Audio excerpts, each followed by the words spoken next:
En el presente tema, abordaremos la figura jurídica de la omisión del deber de socorro, un aspecto fundamental en el ámbito del derecho que se relaciona con la solidaridad humana y la protección de ciertos bienes jurídicos.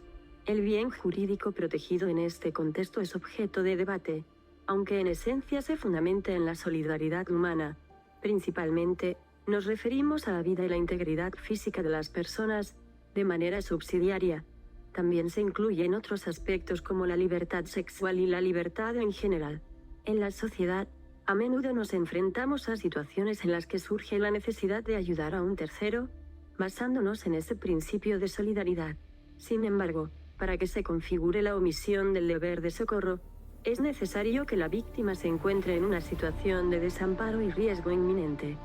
En cuanto a los sujetos involucrados, tanto el sujeto activo, quien está obligado a prestar auxilio, como el sujeto pasivo, quien necesita el socorro, pueden ser cualquier persona. No existen limitaciones específicas en este sentido.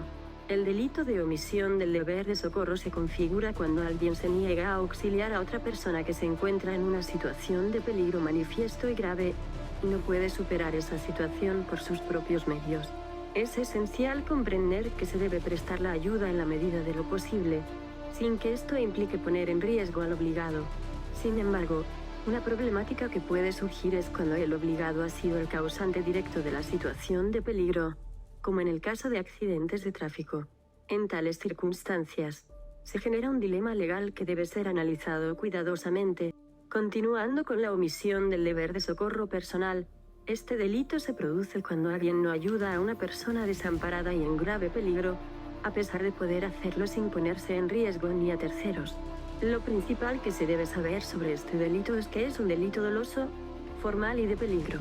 No se necesita un resultado dañino para que se configure, por tanto es un delito de mera actividad.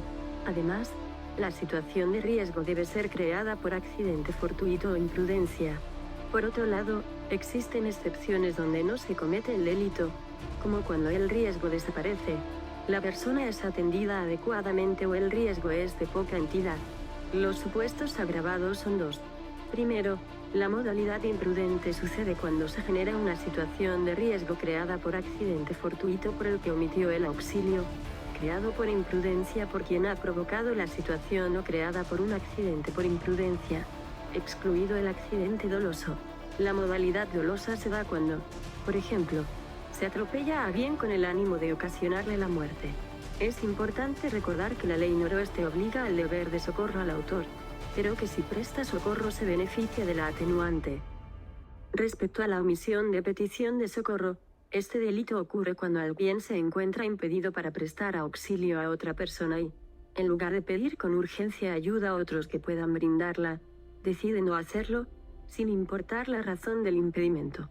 Es fundamental que el auxilio se solicite a alguien que esté en capacidad de prestarlo, generalmente a agentes o autoridades. Si una persona requerida para ayudar se niega, el primer obligado debe buscar ayuda en otro sin que esto exima la responsabilidad del que se negó inicialmente. Finalmente, la omisión de socorro por parte del personal sanitario es un delito que hace referencia a la conducta de un profesional de la salud que, estando obligado a hacerlo, niega la asistencia sanitaria o abandona los servicios médicos, y como resultado de esa negativa o abandono se produce un riesgo grave. El sujeto activo de este delito es un profesional sanitario, lo que lo convierte en un delito especial. Es un delito de peligro concreto, lo que significa que el riesgo debe ser evidente y real. El dolo eventual es suficiente para su configuración, es decir, basta con que el profesional sea consciente del posible riesgo de su acción. Si como consecuencia de la negativa a prestar la asistencia sanitaria, la persona necesitada fallece, el profesional sanitario podría ser acusado de homicidio en comisión por omisión. Existen causas de justificación que podrían ser aplicadas, como el estado de necesidad, especialmente en situaciones donde varias personas requieren auxilio y el profesional se ve enfrentado a un dilema. En cuanto al concurso de delitos, si hay una omisión de socorro y también se comete el delito específico del profesional sanitario, prevalecerá la aplicación del último por el principio de especialidad. Recordemos que, el principio de especialidad dicta que, en un concurso de delitos, prevalecerá la aplicación del delito más específico, en este caso, el delito propio del profesional sanitario, sobre la omisión de socorro. Y esto ha sido todo sobre el tema de omisión del deber de socorro.